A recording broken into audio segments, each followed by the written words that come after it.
Warahmatullahi wabarakatuh. Perkenalkan, nama saya Maulana Ibrahim dari kelas TPKA angkatan 2024.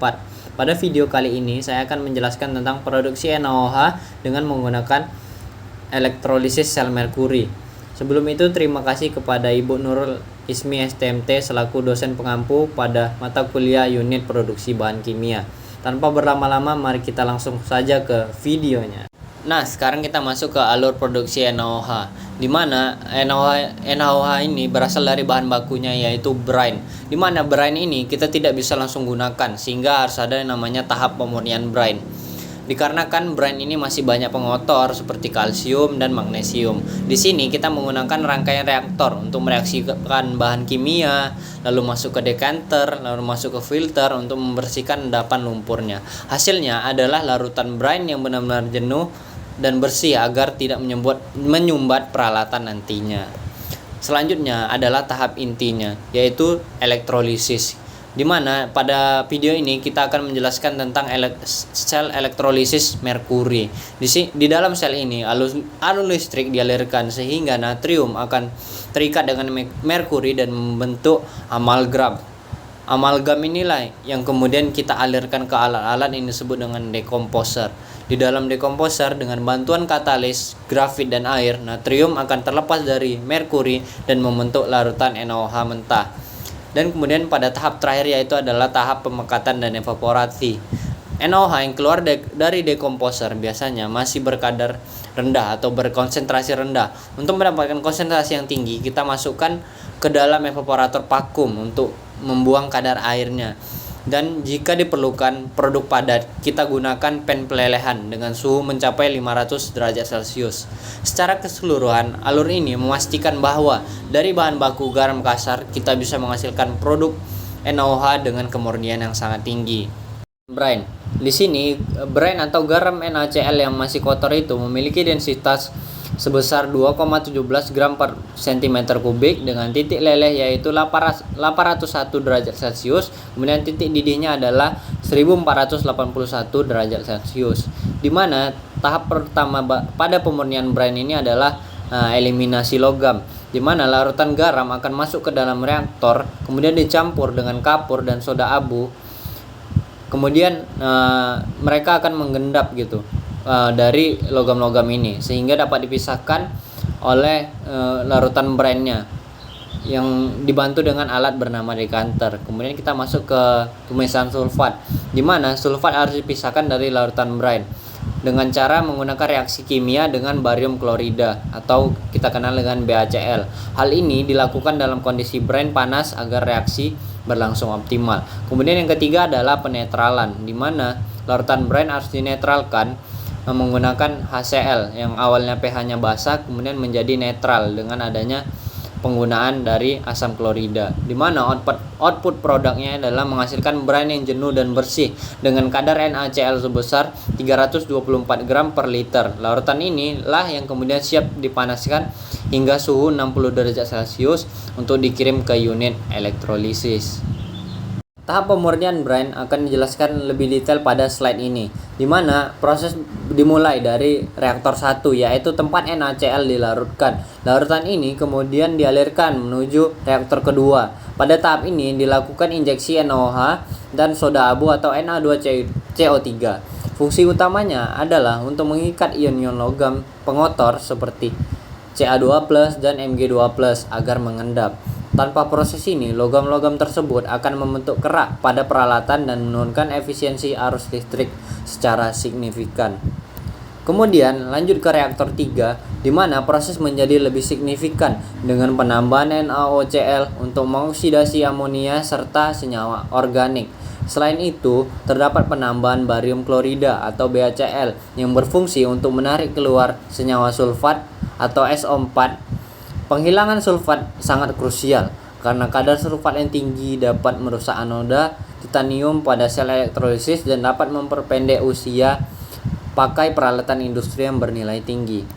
Setelah seluruh reaksi kimia selesai, campuran yang mengandung endapan dialirkan ke decanter. Disinilah terjadi pemisahan berdasarkan gaya gravitasi, di mana partikel padat atau lumpur pengotor akan turun ke dasar untuk dibuang. Sementara larutan brine yang jernih akan meluap ke atas sebagai overflow. Sebagai perlindungan terakhir, larutan akan dilewatkan melalui pre-filter. Gunanya adalah untuk memastikan tidak adanya partikel mikro atau partikel yang kecil yang terbawa ke tahap selanjutnya.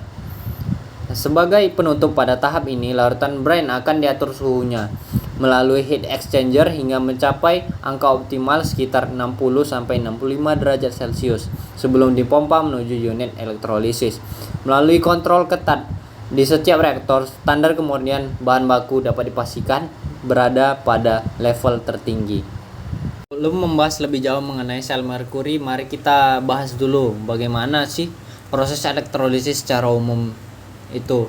Di mana elektrolisis adalah proses pemanfaatan energi listrik searah atau direct current untuk memicu terjadinya reaksi kimia non spontan, yaitu penguraian senyawa elektrolit menjadi unsur-unsur penyusunnya. Dalam konteks industri ini, senyawa yang digunakan atau diuraikan yaitu adalah natrium klorida atau NaCl yang dilarutkan dalam air, atau kita kenal juga dengan larutan brine tadi, di mana proses ini berpusat pada dua elektroda yang dicelupkan ke dalam larutan. Pertama adalah anoda, yaitu kutub positif tempat terjadinya reaksi oksidasi. Di sini ion klorida atau Cl- yang bermuatan negatif akan ditarik menuju anoda, melepaskan elektronnya dan berubah menjadi gas klorin atau Cl2. Secara kimia, reaksinya adalah 2 Cl- menghasilkan Cl2 ditambah 2 elektron.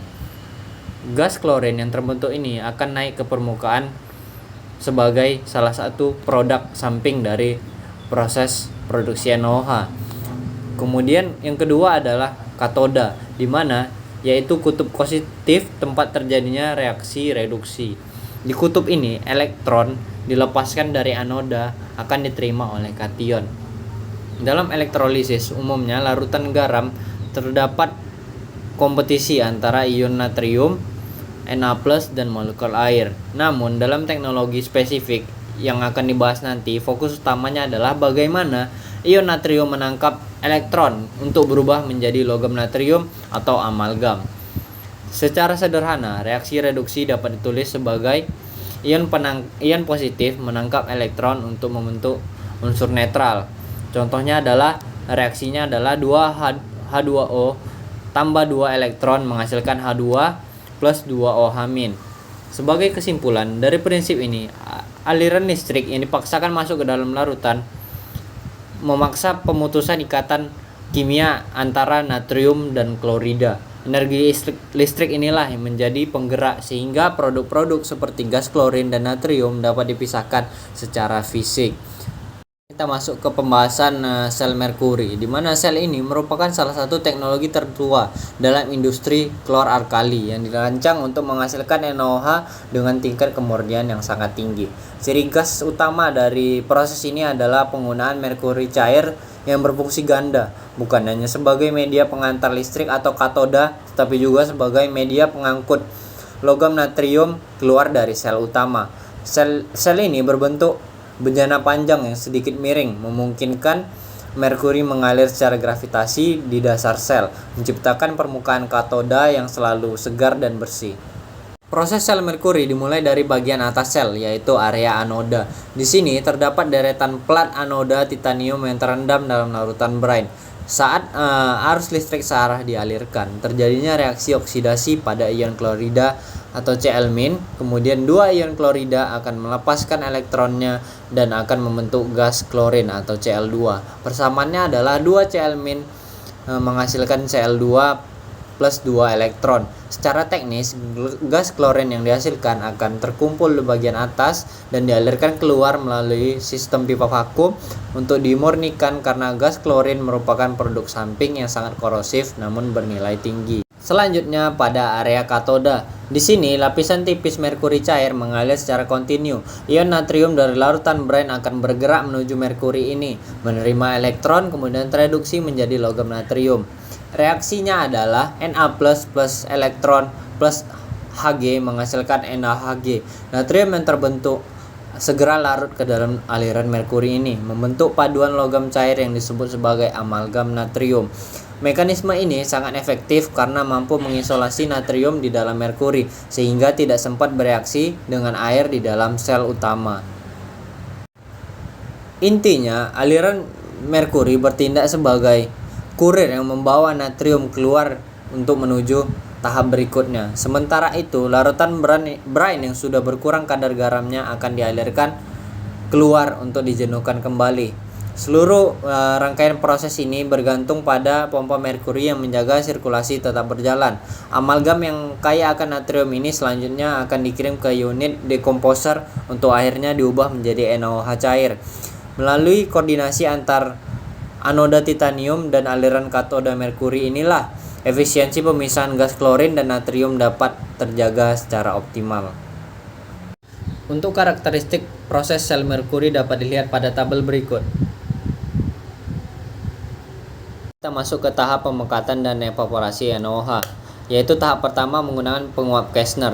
Penguap Kastner digunakan karena untuk mengatasi larutan yang masih dalam keadaan encer. Kemudian pada tahap kedua yaitu peningkatan konsentrasi hingga 30% menggunakan penguap multitahap, di mana penguap multitahap ini adalah evaporator yang digunakan dengan memanfaatkan dari steam hasil dari evaporator pertama digunakan untuk memanaskan aliran produk dari evaporator pertama, sehingga steamnya dapat dimanfaatkan berulang-ulang hingga mencapai konsentrasi produk yang diinginkan.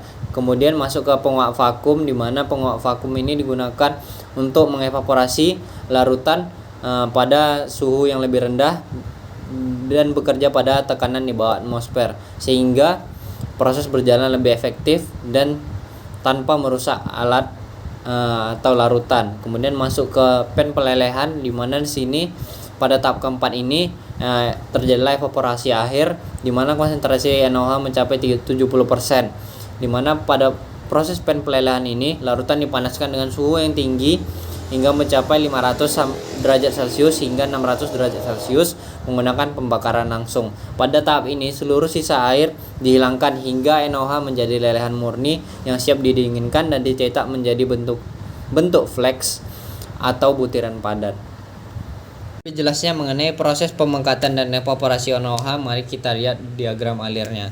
Di sini larutan NaOH encer masuk ke penguap Kastner. Setelah itu larutan NaOH dievaporasi menggunakan penguap multitahap yang memanfaatkan output dari steam untuk digunakan pada evaporator selanjutnya, sehingga dapat mengevaporasi larutan NaOH lebih efisien dan hemat biaya. Kemudian masuk ke dalam pengendap atau pengkristalizer. Di sini larutan NaOH dikristalisasi untuk meningkatkan konsentrasinya. Setelah itu masuk ke dalam penguap kukus atau vakum evaporator. Di sini proses evaporasi berjalan di bawah tekanan atmosfer agar tidak merusak larutan dan peralatan. Dan selanjutnya larutan NaOH yang telah berkisar konsentrasinya sekitar 50% masuk ke dalam pen pelelehan. Disinilah peningkatan konsentrasi terakhir pada larutan NaOH hingga mencapai konsentrasi sebesar 70% menggunakan pen pelelehan yang melelehkan NaOH dan membentuknya menjadi serpian atau kita sebut dengan fleks. Adalah produksi NaOH memanfaatkan elektrolisis larutan garam menghasilkan NaOH, gas klorin, dan gas hidrogen secara bersamaan. Kemudian yang kedua adalah merkuri cair bertindak sebagai katoda untuk membentuk amalgam natrium sebelum diubah menjadi NaOH murni melalui reaksi air. Yang ketiga adalah sel merkuri membutuhkan konsumsi listrik yang sangat besar dan membawa resiko pencemaran logam berat beracun bagi lingkungan, sehingga teknologi ini sekarang ditinggalkan dan beralih ke teknologi yang lebih ramah lingkungan. Yang keempat adalah teknologi merkuri menghasilkan NaOH berkonsentrasi tinggi hingga mencapai 50% sampai 70% dengan tingkat kontaminasi NaCl yang minimal. Sekian dari saya, lebih dan kurang mohon maaf. Wassalamualaikum warahmatullahi wabarakatuh.